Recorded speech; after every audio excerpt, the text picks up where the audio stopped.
Bonjour, Bruno Marchal, mental coach à Montpellier. Qu'est-ce que ça veut dire Montpellier? Ça veut dire que quand on est dans la région de Montpellier, on peut se voir tout de suite. Eh bien, on se voit en face à face et on fait nos coachings. Et si c'est plus loin, on fait par Skype et par téléphone. Et c'est marche comme ça aussi, c'est pareil. Donc le principe, 1 heure de coaching et ensuite pendant 15 jours, vous pouvez m'écrire autant de fois que vous voulez. C'est gratuit et c'est le suivi. C'est pour ça que ça marche super bien. Aujourd'hui, on fait une vidéo pour vous expliquer les plus grosses erreurs que peuvent faire les couples, en tout cas dans leur communication, en tout cas ce que j'ai noté depuis 1999. Alors les scénarios les plus probables que je vois depuis ces années-là, c'est que un couple se met en place, est amoureux, lune de miel, etc. Et puis l'un des deux va changer. Alors madame, souvent, de mon expérience en tout cas, va essayer de faire changer monsieur. Si monsieur est un peu macho, dominant, etc., ce qui lui plaît beaucoup au début, elle va essayer de le faire changer, de le modeler pour qu'il soit un peu plus ouvert, un peu plus psychologique, etc.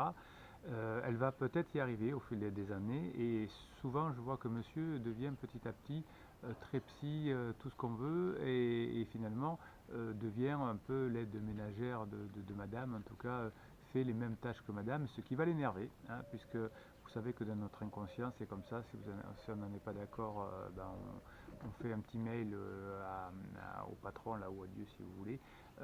Depuis la nuit des temps, un peu, monsieur est plus à l'aise sur l'extérieur, madame à l'intérieur, c'est comme ça, tout a changé aujourd'hui avec la société, mais ça reste fort dans l'inconscient des personnes qui sont venues me voir, en tout cas c'est comme ça que j'analyse les situations, et quand on renverse ces situations-là, quand on revient dans le bon sens, si vous voulez, eh bien les couples se reforment généralement. Donc madame va changer monsieur, monsieur va accepter d'être changé sur le fil du temps. Une fois que monsieur a changé, qui devient un peu le compagnon idéal du départ, c'est-à-dire qu'il fait autant de tâches ménagères, autant de choses que sa femme, eh bien sa femme, bien évidemment, est lassée, puisqu'on sait que dans le couple, si on fait exactement les mêmes choses, eh bien, au bout d'un moment, ça explose. Et donc madame commence à reprocher à monsieur, non pas qu'il fait beaucoup de choses, ça le reconnaît, mais qu'elle s'ennuie, mais qu'elle voyage plus, mais qu'il la fait pas rêver, etc., etc. Et cetera.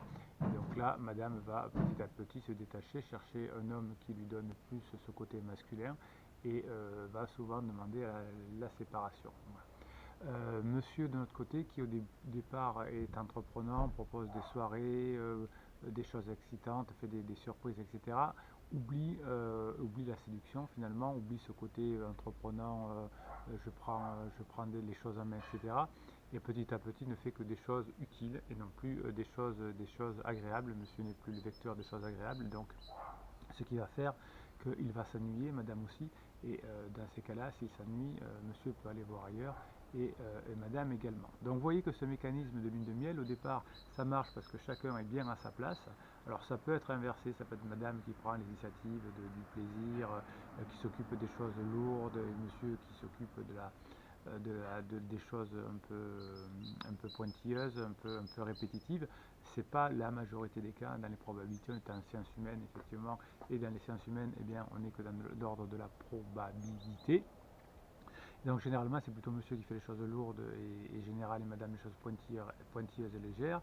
Et là, ça fonctionne bien. Et puis un jour, ça se renverse et aucun des deux n'y trouve son compte. Donc monsieur déprime, monsieur ne fait de moins en moins d'efforts et madame a envie d'aller voir ailleurs. Voilà. Donc si vous souhaitez que votre couple dure et s'il est en difficulté actuellement, je vous conseille de prendre un coaching pour remettre tout ça dans l'ordre.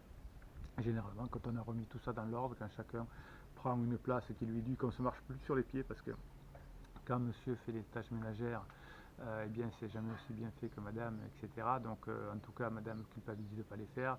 Enfin, bon, il y a tout un mécanisme que j'observe depuis 1999. Alors est-ce que c'est bien ou est-ce que c'est pas bien? Je ne sais pas, je ne suis pas juge, je ne suis pas créateur, je ne suis rien, je fais que juste analyser les situations, et comme par magie, quand on remet les choses dans l'ordre, eh bien ça fonctionne bien. Voilà, donc l'idée c'est que les couples fonctionnent bien entre eux, que madame soit heureuse et que monsieur soit heureux, et que les enfants puissent grandir dans une cellule familiale quand c'est possible. Les seules choses où vraiment je comprends que l'on se sépare, c'est quand il y a une violence physique ou intellectuelle de l'un des deux. Mais franchement, depuis que je fais ce métier, c'est vraiment pas la majorité, c'est moins de 10% des couples qui dysfonctionnent. liées à une agression physique ou morale. La plupart du temps, c'est que l'on a inversé les rôles ou que en tout cas chacun ne se retrouve plus dans ses rôles. Voilà, donc le coaching c'est 1 heure et ensuite pendant 15 jours vous essayez ensemble de faire des choses. Si l'un des deux ne veut plus entendre parler de faire un effort, c'est pas très grave. À partir du moment où il y en a un qui va changer les choses, généralement ça va mieux dans le couple et généralement on arrive à reconnecter les choses, puisqu'effectivement, lorsque chacun a perdu sa place, eh bien, madame ne veut plus de sexe, monsieur est brimé, et ça ne fait que faire un cercle vicieux. Donc pour faire un cercle vertueux, il faut qu'il y en ait au moins un des deux qui change les choses. Voilà, donc c'était un exemple de ce qu'on peut faire en coaching, ce qu'on peut analyser. En tout cas, c'est l'une des raisons les principales que j'observe depuis 1999, depuis que je fais ces coachings. On ne juge pas, on ne sait pas si c'est bien que madame réagisse comme ça, on ne sait pas si c'est bien que monsieur réagisse comme ça. C'est ainsi. Donc il y a des règles finalement de fonctionnement du couple, et si on les connaît, eh bien, il y a des grandes chances qu'on soit beaucoup plus épanoui dans ce couple-là. Voilà, si vous voulez en savoir plus, eh bien, vous avez le droit de faire un coaching, hein, vous êtes libre de faire un coaching, ou ferez-vous-le de temps en temps dans un couple, c'est un beau cadeau qu'on peut se faire, et on repart sur des bons rails. Voilà, si cette vidéo peut servir d'autres personnes que vous, enfin, si vous l'imaginez, vous mettez un pouce en l'air, vous vous abonnez pour recevoir de nouvelles vidéos, vous posez vos questions, non seulement je les lis, mais j'y réponds. Et ensuite, eh bien, vous partagez avec vos amis si vous en avez envie. Et je vous dis à très bientôt.